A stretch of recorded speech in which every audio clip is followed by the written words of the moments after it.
Billions of people watch football. The FIFA World Cup is the biggest sporting event on earth. Entire nations celebrate goals.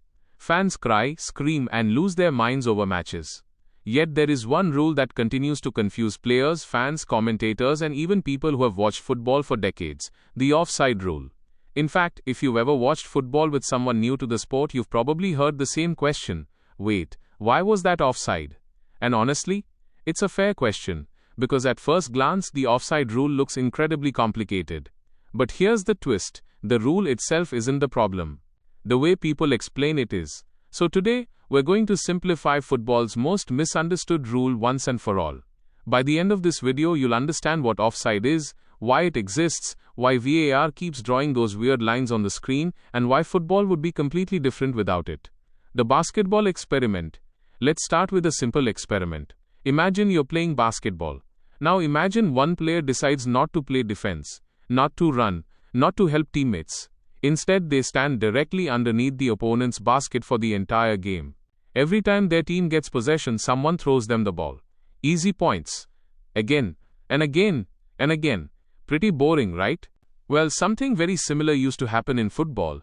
Long before modern football existed, players would simply wait near the opponent's goal. No tactics. No teamwork. No build-up. Just standing there waiting for a pass. Matches became messy. Teams found loopholes. And football needed a solution. That solution became the offside rule. The purpose of offside is actually very simple. It's there to stop attackers from gaining an unfair advantage. That's it. Everything else is just details. The golden rule, the frozen moment. Here's where people start getting confused. Most beginners think offside depends on where a player receives the ball. It doesn't. The only thing that matters is where the player is when the pass is made. That exact moment. Imagine someone presses pause on reality the second the ball leaves a teammate's foot. Freeze. That's the image referees care about. Not 1 second later. Not when the player touches the ball. Not when they score. That exact frozen moment. And suddenly the rule becomes much easier. Onside. Let's say you're running toward goal. Your teammate passes the ball. At the exact moment they kick it, you're behind the defenders. You're onside, even if you sprint past everyone afterward. No problem. Offside. Now imagine you're already beyond the defenders when the pass is played. Now you're offside. Even if you don't touch the ball until later, the decision has already been made. Simple. Active involvement versus position. But wait, it gets more interesting, because you can actually stand in an offside position without being offside. Yes, seriously. This is one of the biggest misunderstandings in football. Imagine you're standing behind all the defenders, clearly in an offside position, but the ball gets passed somewhere else. You don't touch it. You don't challenge anyone. You don't affect the play. Guess what? The referee allows the game to continue. No foul, no whistle, no problem. Being in an offside position isn't automatically illegal. You only become offside if you're actively involved in the play. And that's where many fans get caught out. Body parts and VAR. Now let's talk about something that makes offside even stranger: body parts. Football doesn't measure offside using only your feet. Instead, officials look at any body part that can legally score a goal. Think about that for a second. Your shoulder matters. Your chest matters. Your knee matters. Even a tiny part of your body can change the decision. This is why modern offside reviews sometimes look completely ridiculous. You've probably seen it before. Fans celebrate. Players are hugging.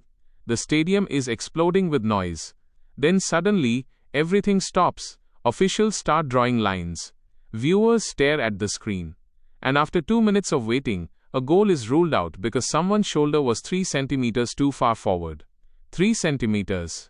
That's smaller than many phone chargers, and yet it can decide a World Cup match. Which brings us to VAR, Video Assistant Referee, one of the most controversial inventions in modern football. Before VAR existed, assistant referees had one of the hardest jobs in sports.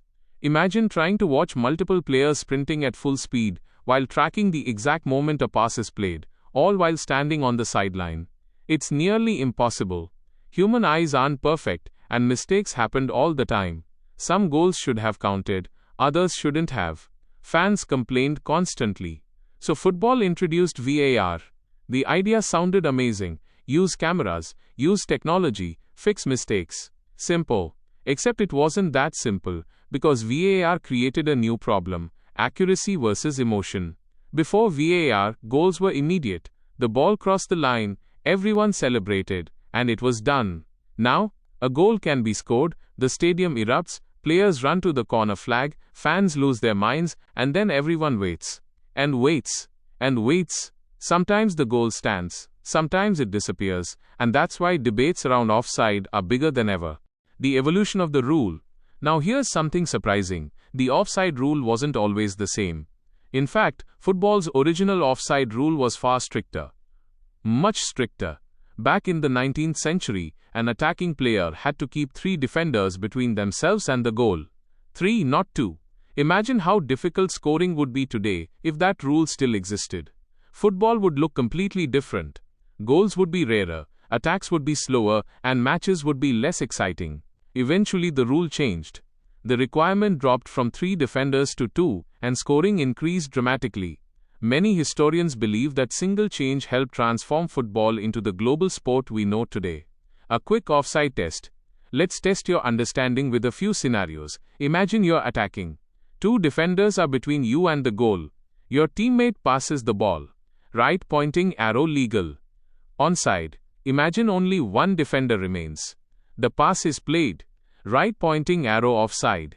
Easy. What if you're standing beyond the defenders but never touch the ball? Right pointing arrow, no offside. What if you start your run behind the defenders and sprint ahead after the pass? Right pointing arrow, still onside. The key is always the same. Where were you when the pass happened?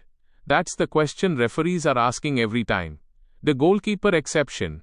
Now let's look at something that confuses even experienced fans: the goalkeeper. Many beginners think the goalkeeper must always be one of the 2 defenders. Usually that's true, but not always. Imagine a goalkeeper runs far away from their goal. Now another outfield defender could become one of the 2 players needed to keep an attacker onside. This doesn't happen often, but when it does, it confuses almost everyone watching. Even commentators sometimes need replays to figure it out. And if professionals need replays, don't feel bad if you get confused too. Why we can't live without it. Some of football's biggest moments have involved controversial offside decisions. Entire tournaments, championships, and World Cup matches have been influenced by a single offside call. 1 flag.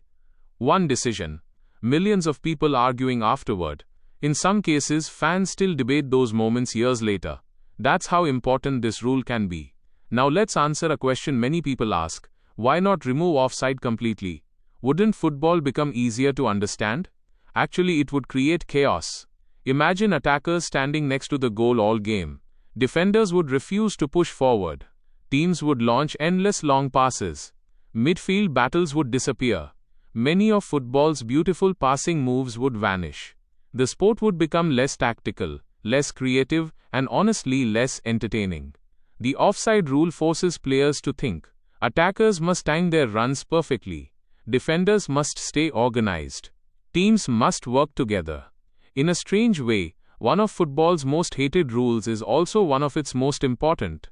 Conclusion: FIFA is constantly discussing ways to improve offside. Some proposed changes would allow attackers a little more freedom, others would reduce those incredibly tight VAR decisions. The goal is simple: keep matches exciting while maintaining fairness. Whether those changes happen remains to be seen, but one thing is certain: the offside debate isn't going anywhere. So let's bring everything together. Offside exists to prevent attackers from gaining an unfair advantage. The decision is based on where a player is when the pass is made, not when they receive the ball, score, or when the crowd reacts. A player can stand in an offside position without committing an offense. Without the offside rule, football would be a completely different sport. The next time you're watching a World Cup match, and commentators start talking about offside, you'll know exactly what's happening.